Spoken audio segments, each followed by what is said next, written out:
नमस्कार विद्यार्थी मित्रांनो, व्यंकटेश एज्युकेशन अँड संस्कृती या आपल्या चॅनेलवर सर्वांचे सहर्ष स्वागत आहे।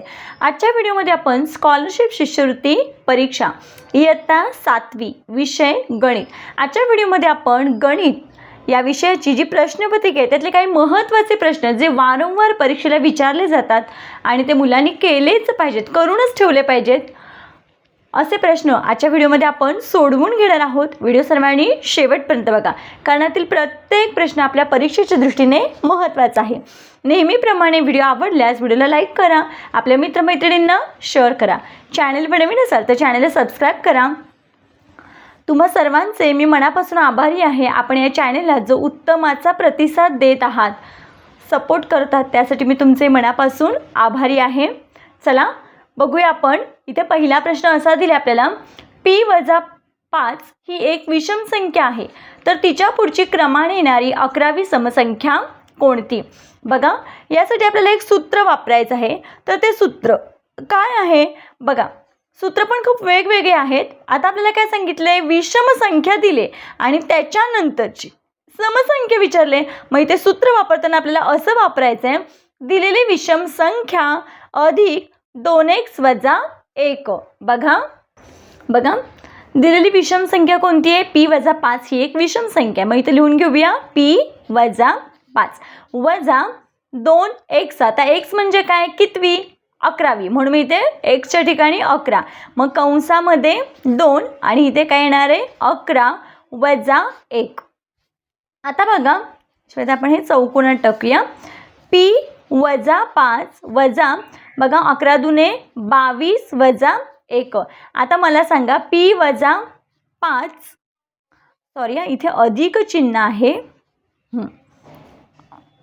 मग इथे सगळीकडे काय येणार आहे, अधिक चिन्ह। 22 मधून 1 गेला, किती राहिले, 21 राहिले। आता बघा, p संख्या आहे पण -5 अधिक 21, मग आपण अशा वेळी काय करतो, वजा चिन्ह हे मोठं असतं, म्हणून मी 21 मधून आपण काय करतो, 5 वजा करतो। मग किती आले, तर 16 आले। मग आता 5 आणि 21 मध्ये मोठी संख्या आहे 21, म्हणून मग 21चं चिन्ह द्यायचं, म्हणून मग आपलं या प्रश्नाचं उत्तर आलं p अधिक 16। बघा, 2 मार्काला हा प्रश्न आहे, त्यामुळे व्यवस्थित बघायचं आहे आणि सूत्र लिहून घ्यायचं आहे। पुढचा प्रश्न बघूया आपण। पुढचा प्रश्न बघा, एका चौरसाची बाजू चौपट केली तर मूळ चौरसाचे क्षेत्रफळ नवीन तयार होणाऱ्या चौरसाच्या किती पट असेल? आता बघा, आपण एक उदाहरण घेऊया। इथे मी चौरस काढते, याची बाजू आहे 2, 2, 2 आणि हे 2। आता आपल्याला काय सांगितले, चौरसाचं क्षेत्रफळ, हा मूळ चौरस आहे, मग चौरसाचं क्षेत्रफळाचं सूत्र आहे बाजूचा वर्ग। काय आहे, बाजूचा वर्ग। मग याची बाजू किती आहे, 2 आहे, मग 2चा वर्ग किती, 4। मग बघा, मूळ चौरसाचं क्षेत्रफळ आलं 4। आता आपल्याला नवीन जो चौरस आहे त्याचं काय सांगितलंय, मूळ चौरसाचं क्षेत्रफळ नाही, एका चौरसाची बाजू चौपट केली, मग आता याची बाजू किती आहे, 2 आहे, मग या चौरसाची बाजू जरा चौपट करूया, म्हणजे हा मोठा चौरस होईल। चौपट म्हणजे काय, गुणिले 4 ना, मग 2 चौक 8, मग या चौरसाचं झालं 8, इथे पण 8, इथे पण 8 आणि इथे पण 8। चौरसाचं क्षेत्रफळ, इथे पण चौरसाचं क्षेत्रफळ काय, बाजूचा वर्ग, मग 8चा वर्ग, मग 8चा वर्ग किती आहे, 8 8 64। बघा, पहिल्या चौरसाचं क्षेत्रफळ आलं 4 आणि दुसऱ्या म्हणजे या चौरसाची चौपट केल्यावर त्या चौरसाचं क्षेत्रफळ आलं 64। आता विचारलाय काय प्रश्न, नवीन तयार होणाऱ्या चौरसाच्या किती पट असेल, म्हणजे याचं क्षेत्रफळ या नवीन होणाऱ्या चौरसाच्या किती पट असेल। मग विचारलंय कुणाचं, याचं, म्हणून मी याचं चौरसाचं क्षेत्रफळ किती आहे, 4 आहे, म्हणून मी इथे लिहून घेऊया आपण 4, आणि नवीन चौरसाचं क्षेत्रफळ आहे 64। मग बघा बरं, आता भाग घालवूया, 4 एके 4, इथे पण बघा 4 एके 4 आणि इथे 2 राहिले, 4 सक 24, मग किती आलं, 1/16। बघा, 1/16, म्हणून मग आपल्या इथे बघा पर्यायामध्ये 1/16 पर्याय क्रमांक 1 मध्ये आहे, म्हणून आपल्या या प्रश्नाचं उत्तर आहे पर्याय क्रमांक 1, 1/16 पट असेल। बघा, तुम्हा सगळ्यांना हा प्रश्न समजला का? जर समजलं असेल तर कमेंटमध्ये हो म्हणून टाका किंवा समजलं असं लिहा। बघा, पुढचा प्रश्न खूप महत्त्वाचा आहे, काळजीपूर्वक लक्ष द्यायचं आहे। एका रकमेचे 2 वर्षे मुदतीत जसाजसे 5 रुपये दराने 2400 रुपये सरळ व्याज होते, तर त्याच दराने त्याच्या दुप्पट रकमेचे व तिप्पट कालावधीसाठी सरळ व्याज किती होईल. बघा, दिलेल्या माहितीनुसार आपल्याला सरळ व्याज दिले, मुदत दिले आणि दर पण दिल्या. आपल्याला काढायचं आहे काय, आधी आपल्याला मुद्दल काढायचं आहे. मग बघा, मुद्दल काढण्याचं सूत्र आहे, बघा, मुद्दल बरोबर सरळ व्याज गुणिले 100 भागिले दर गुणिले मुदत. मग सरळ व्याज किती आहे, मुद्दल माहीत नाही आहे, सरळ व्याज दिलेलं आहे 2400 गुणिले 100 करूया. आणि आता बघा, दर किती आहे, दर आहे 5 रुपये आणि मुदत म्हणजेच कालावधी आहे 2 वर्ष. मग बघा बरं, आता इथे भाग जातोय, भाग घालवून घेऊया आपण. बे के बे, बे पंचे 10, बे शून्य 0. आता इथे पण 5ने भाग जातोय बघा, 5 एके 5, 5 चोक 20, 5 अट्टे 40, 5 0 0, 5 0 0. मग आपलं उत्तर काय आलंय, तर बघा इथे लिहून घेऊया आपण उत्तर 4800 गुणिले 50. मग यांचा गुणाकार करूया. बघा, 5 अट्टे 40, हाताला 4, 5 चोक 20, 20 आणि 4 24. आणि बघा 1 2 3, 1 2 3. मग किती आलं आपलं उत्तर बघा. सॉरी, बघा इथे मी भाग घालवताना थोडंसं मिस्टेक झाले. इथे 5 एके 5, 5 चोक 20 आणि हे 5 अट्टे 40 इथपर्यंत भाग गेला. म्हणजे फक्त हा 1 0 फक्त वर पाहिजे होता, हा 0 कॅन्सल करायचा आहे. बघा, हा 0 नको आहे म्हणून मी इथे पण काय आलं, 1 0 म्हणजे 480 गुणिले 50. मग काय आलं उत्तर 24,000. मग हे 24,000 काय आहे, मुद्दल आहे. 24,000 काय आहे, मुद्दल आहे 24,000. आता आपल्याला काय सांगितलं, मुद्दल तर निघाली. आता प्रश्न परत एकदा वाचूया. बघा, आता काय सांगितलंय, त्याच दराने त्याच्या दुप्पट रकमेचे. आता बघा इथे घेऊया आपण, त्याच दराने, मग दर किती आहे, 5 रुपये दर आहे, बरोबर आहे. त्याच दराने दर 5च ठेवायचा आहे. बघा, दिलेल्या माहितीनुसार दर 5च ठेवायचा आहे. त्याच्या दुप्पट रकमेचे, मुद्दलचे दुप्पट रक्कम म्हणजे मुद्दल किती ठेवायची आहे, 24,000 गुणिले 2 बरोबर किती होते, 48,000. ठीक आहे. आता काय सांगितलं, व तिप्पट कालावधीसाठी. कालावधी मात्र काय करायचं आहे, तिप्पट करायचं आहे. मग आता इथे कालावधी 2 वर्ष होता, मग इथे कालावधी किंवा मुदत किती येणार आहे, तर 6 वर्ष येणार आहे. आणि आपल्याला काय काढायचं आहे, सरळ व्याज काढायचं आहे. मग इथे बघा, सरळ व्याजाचं सूत्र लिहून घेऊया आपण. मुद्दल गुणिले दर गुणिले मुदत किंवा कालावधी. ते कालावधी लिहिते मी, एकूण एकच आहे. आणि भागिले हे 100. मग आता मुद्दल किती आहे, 48,000 रुपये. 48,000 रुपये. दर किती आहे, 5 आहे, तोच आहे ना दर. आणि कालावधी मात्र काय, तिप्पट झाला आहे, म्हणजे इथे लिहून घेतले आपण 6 आणि भागिले हे 100.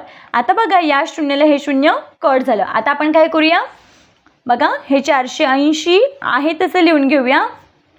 6 पंचा 30 बरोबर. बघा इथे हे 2 शून्य आपण इथे लिहून घेऊया असे. 3 अठ्ठे 24, हाताला 2 आले, 3 चौक 12, 13, 14. मग बघा बरं, आपलं उत्तर किती आले, 14,400 रुपये. मग बघा बरं, पर्यायामध्ये 14,400 आहे पर्याय क्रमांक 2 मध्ये. म्हणून इथे आपल्या या प्रश्नाचं उत्तर आहे पर्याय क्रमांक 3, 14,400 रुपये. बघा, या पद्धतीने आपल्याला स्टेप बाय स्टेप हे उत्तर सोडवायचं आहे, समजून घ्यायचं आहे आणि मग सोडवायचं आहे, जेणेकरून परीक्षेला आलं तर आपल्याला सहज सोडवता येईल. पुढचा प्रश्न बघूया. बघा, पुढचा प्रश्न बघा. एक मोबाईल 40,000 रुपयांना विकल्यामुळे विक्री किमतीच्या 1/10 इतका नफा झाला, तर या व्यवहारात शेकडा नफा किती झाला. आता बघा, या व्यवहारामध्ये आपल्याला शेकडा नफा विचारलाय आणि मोबाईलची विक्री किंमत आहे 40,000 रुपये, पण विक्री किमतीच्या 1/10 पट इतका नफा झालाय, आहे की नाही. मग आता काय करायचं आहे, नफा बरोबर आधी काय काढून घेऊया, नफा काढूया. बघा, नफा बरोबर विक्री किंमत किती आहे मोबाईलची, 40,000 रुपये. 40,000 रुपये आणि विक्री किमतीच्या, चे म्हणजे काय आपण करतो गुणाकार, आणि इथे किती 1/10. आता बघा, या शून्याला हे 0 कट झालं. मग आपलं उत्तर काय आलं, तर 4,000 रुपये, है की नाही. काय सांगितलं, 4,000 रुपये. हा काय आहे, झालेला नफा आहे. आपण नफा काढून घेतला. 4,000 रुपये हा काय झाला, झालेला नफा आहे. आता आपल्याला शेकडा नफा काढायचा आहे. मग त्यासाठी आपल्याला काय करायचं आहे, खरेदी किंमत वजा विक्री किंमत, आहे की नाही. खरेदी वजा विक्री किंमत. आता बघा खरेदी किंमत किती होती 40,000 रुपये है की नाही. 40,000 रुपये वजा 4,000 रुपये नफा झालाय. म्हणून मी इथे काय करायचं, किती आलं इथे 3600 आलं. यांची वजाबाकी करूया. 36,000 आलं बघा. 36,000 रुपये आलं. आता काय सांगितलंय बघा, हे विक्री किमतीमधून झालेला नफा वजा केलेला आहे. इथे 36,000 रुपये आला. आता काय करायचं आहे, शेकडा नफा काढायचा आहे बघा. आता आपल्याला शेकडा नफा काढायचा आहे. मग शेकडा नफा बरोबर काय, किती 4,000 रुपये नफा झालेला आहे. 4,000 रुपये नफा आणि खरेदी किंमत किती आहे 36,000 रुपये आहे. आणि इथे काय गुणिले 100. आता काय करायचं, या 2 शून्यानं हे 2 शून्य कट झाले, इथे हे कट झालं. आता बघा जेवढा भाग जातो तेवढा भाग घालवून घेऊया बघा. 4 9 36 आणि 4 1 4 4 0 0 4 0 0. मग आपलं उत्तर बघा काय आलंय बघा. 100 आहे. 100 भागिले 9. आता आपण याला भाग घालवला तरी पूर्ण भाग जाणार नाही आहे, पॉईंटमध्ये आपलं उत्तर येणार आहे. मग आपण काय करूया, आता इथे पर्याय क्रमांक 4चा थोडा विचार करूया आपण बघा. पूर्णांकयुक्त अपूर्णांक आहे. मग काय करूया बघा, 11 9 99 99 आणि 1 100 आणि छेद आहे तसा 9. म्हणून मी इथे उत्तर काय येणार आहे आपलं 11.1/9%. कारण याचं पण उत्तर सेम तेच येतं, कारण या दोघांचा आपण गुणाकार करतो आणि ही बाकी मिळवतो आणि छेद आहे तसं 9 ठेवतो. म्हणजे बघा 11 9 99 अधिक 1 बरोबर 100 आणि छेद भागिले 9. म्हणून आपल्या या व्यवहारामध्ये 11.1/9% एवढा नफा झालेला आहे. उत्तर आहे पर्याय क्रमांक 4. पुढचा प्रश्न बघा, खूप महत्त्वाचा प्रश्न आहे. एका त्रिकोणाच्या बाह्य कोणांची मापे अनुक्रमे 5x अंश 3x अंश व 4x अंश आहे, तर त्याच्या सर्वात मोठ्या अंतरकोणाचे माप किती. आता बघा आपल्याला माहिती आहे की आता आपल्याला बाह्य कोणांची मापे दिलेत है की नाही.